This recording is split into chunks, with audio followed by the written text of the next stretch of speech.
What's the best part about a movie? Is it the action scenes where someone's just rolling it out with a lamppost? Is it the funny scenes where something funny happens, as with most funny scenes? Or is it the emotional moments that make you weep and cry and sob and what other synonyms are there? Are any of those scenes the best types of scenes? To you, today, right here, right now, I introduce to you the montage, the most overlooked part of a movie.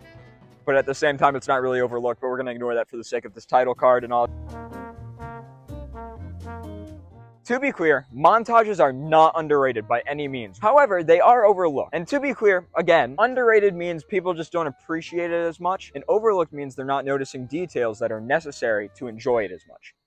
That was weird to say. So the reason they can become overlooked is that if they become the focus of the movie, then it makes the rest of the movie bad. A perfect example of this is Up. The first 5 minutes are amazing. Almost everyone can agree on that. I don't know anyone who doesn't think that the first 5 minutes of Up aren't amazing. However, if you ask about that second part of the movie, where it's just like actual movie, it is weirdly divided. Now, to an extent, that argument is true. Up is carried by the first 5 minutes. Not in terms of quality, but rather in terms of story. These first 5 minutes aren't there to make you cry. They're there to give context for the rest of the story. They give it emotional value later on. So essentially, it's the setup for the whole movie. And in these first 5 minutes, we see 4 things. It shows the connection between Carl and Ellie and their childhood and growing up and all that. It shows Carl's motives for going on his adventure. It helps the viewer understand the importance of Russell to Carl later on. And then it displays the tragedy that is revisited later in the movie to give you the actual emotional climax. And they make you cry while doing that.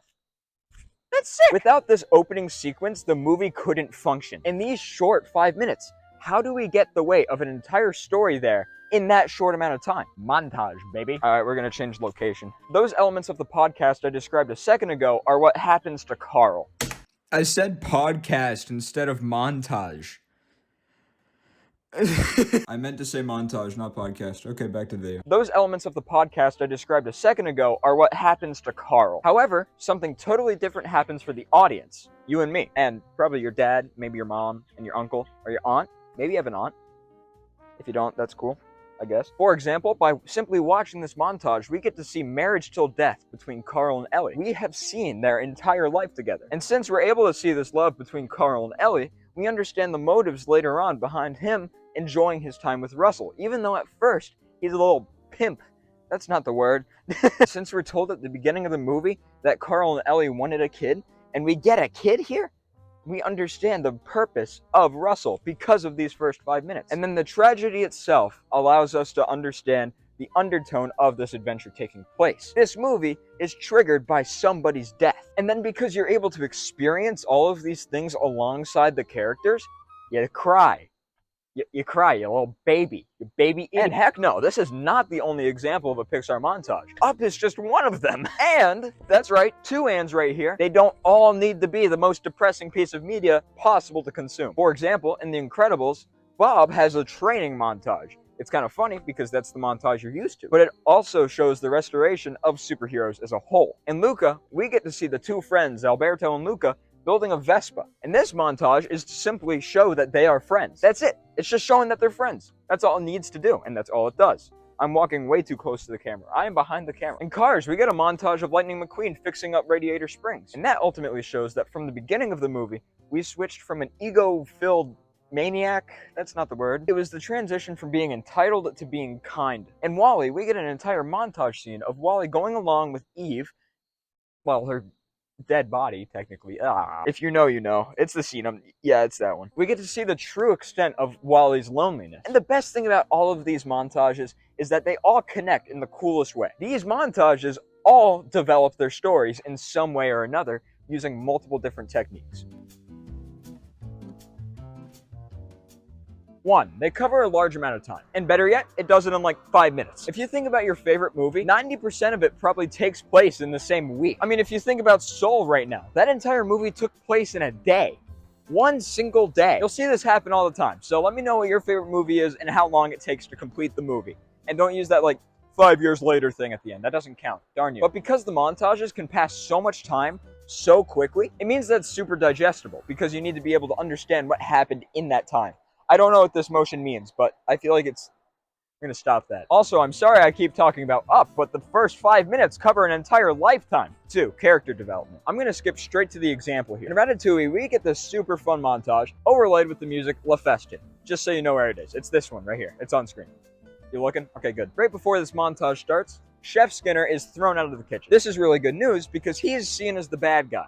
Because he is the bad guy. However, that doesn't mean everything is okay. If everything was okay, then the movie would end right there. Voila. However, a montage starts promptly. I learned that word today. I'm a big boy. And what's really cool is that we see 2 montages happening at the same time. The first one is for Linguini. In his montage, he's getting all the ladies, as in the lady, Colette. Additionally, he inherited his father's business, so he has got that too.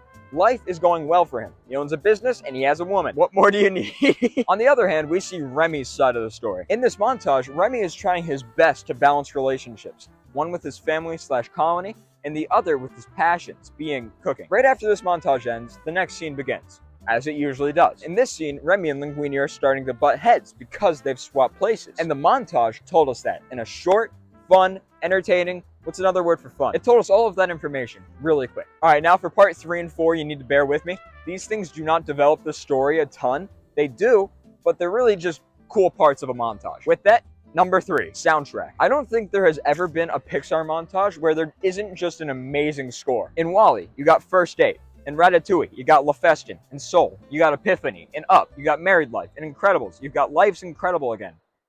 Clever. In Cars, you got Shaboom. All of these movies have amazing songs to go along with them.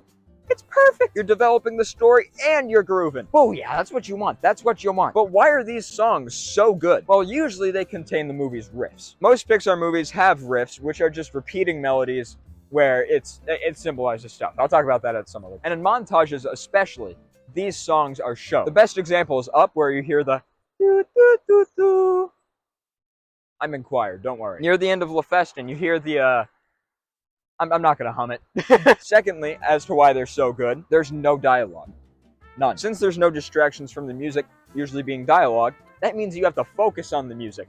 And that means the composer needs to make sure it doesn't sound stupid. And that's why you usually get good songs, because if they're bad, then you'll notice a bit more.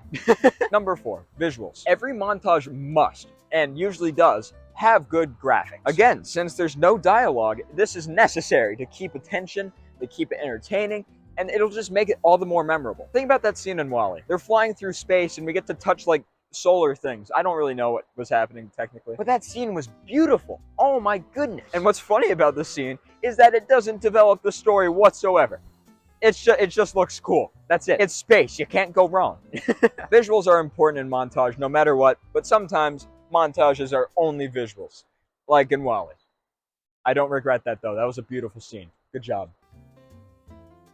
So, if you combine all of these factors, you get a montage. And better yet, it's hard to mess up a montage. These principles are always there and are always so easy to follow to the point where it's hard to mess up a montage. I don't think I've ever seen a bad montage, except maybe the Fishy on Me one.